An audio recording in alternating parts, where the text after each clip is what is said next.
I'm sitting in my 1985 Mustang SVO I bought in October that year. And one of the steps I'm going to do now is restore the leather on the steering wheel. I found these steering wheels on the internet. If you can find an original steering wheel for an SVO, they are horrendously expensive. And to get them refinished is horrendously expensive. I'm going to do this myself. I've got the horn pad off already. It's just an electrical connection and 2 screws. You can see right there that holds it on. The electrical connection goes right here. Anyway, I've got this this damage up here from sun. It's some missing leather material. I've got some stuff from Seat Doctors. I've done several videos on those before. I'll link all those in the description of this video, including the materials. But I'm going to go ahead and pull the steering wheel off by removing that nut. I think I've got to use a puller on this steering wheel and get this thing all fixed up and put back on.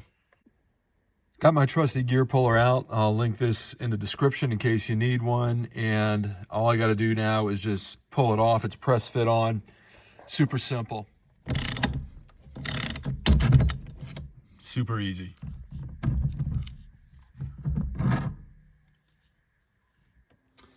Next step is to prep the leather by removing all the contaminants that are on here. I'm going to use Simple Green. I'll link this in the description of the video. This is a very important step.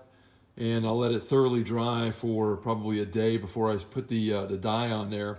By the way, when you check out the link for this in the description, there's a playlist for Mustangs, Fox Body Mustangs, down in the description as well. So you might want to check that out for a lot of things I've done to my Fox Body Mustang. I already did several passes on this. I used the Seat Doctors Ebony Black on the horn pad. I haven't touched the steering wheel itself yet. And I've got 1 coat of satin top coat on here. I'm going to do 2 more coats on this. But I wanted to show quickly the difference between the after and before. Look at how bad the before looks. And it's going to end up looking as good as this when it's done. I still have to repair this up here. But again, now that I've shown you the contrast, let me show you how I get it done on the steering wheel itself. I had some frayed leather here that was kind of wrapping up or whipping up.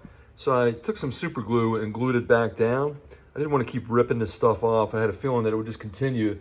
So what I did was use the super glue to just make sure that the perimeter of this opening was locked down. And now I'm going to use this, this leather crack filler from Seat Doctors to fill that in. And I'm going to build it up until it's smooth, and then I'll sand it down. And hopefully that'll work well. You can see there's a lot of wear and a lot of aging that's going on with this leather. I used a little spatula and just packed it in that hole. And again, I'm going to sand it down, so it should look pretty good when it's done. I'm just wondering how all this is going to look because it is cracked in quite a few places. So hopefully when I put the dye on there, it's going to resolve what that looks like, but I have a feeling it's not going to. I may need to put a little bit more of that crack filler in other places. First pass, I did use a spatula, and that's why it was so thick up here on the edge. And it's taken a lot of sanding to get that down. But what I did with the second pass, the instructions say you can use actually some cloth. You can see where it's crusty now, but I actually wiped that crack filler across the entire surface with this. And it filled in all those cracks nicely, and it really limited the amount of sanding I have to do. So still got a lot of work to do on this top here where the big hole was, but I think it's starting to look better, and I'm hoping I can really get a smooth finish out of that so it doesn't show up once the stain is on there.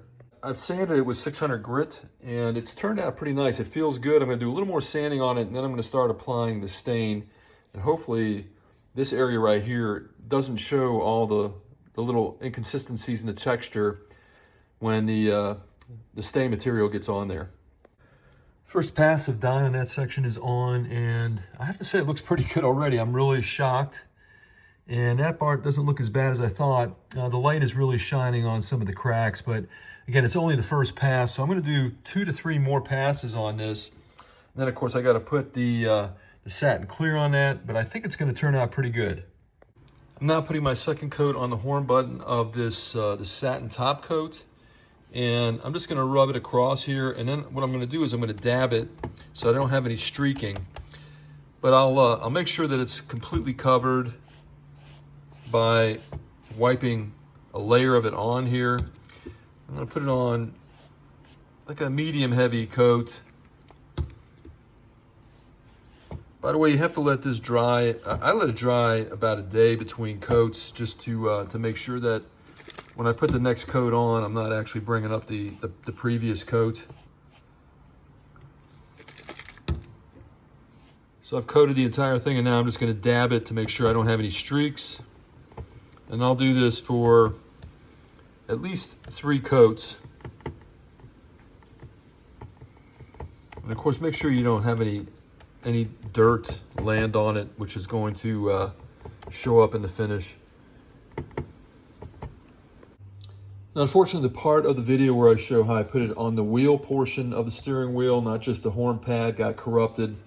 But it's the same process.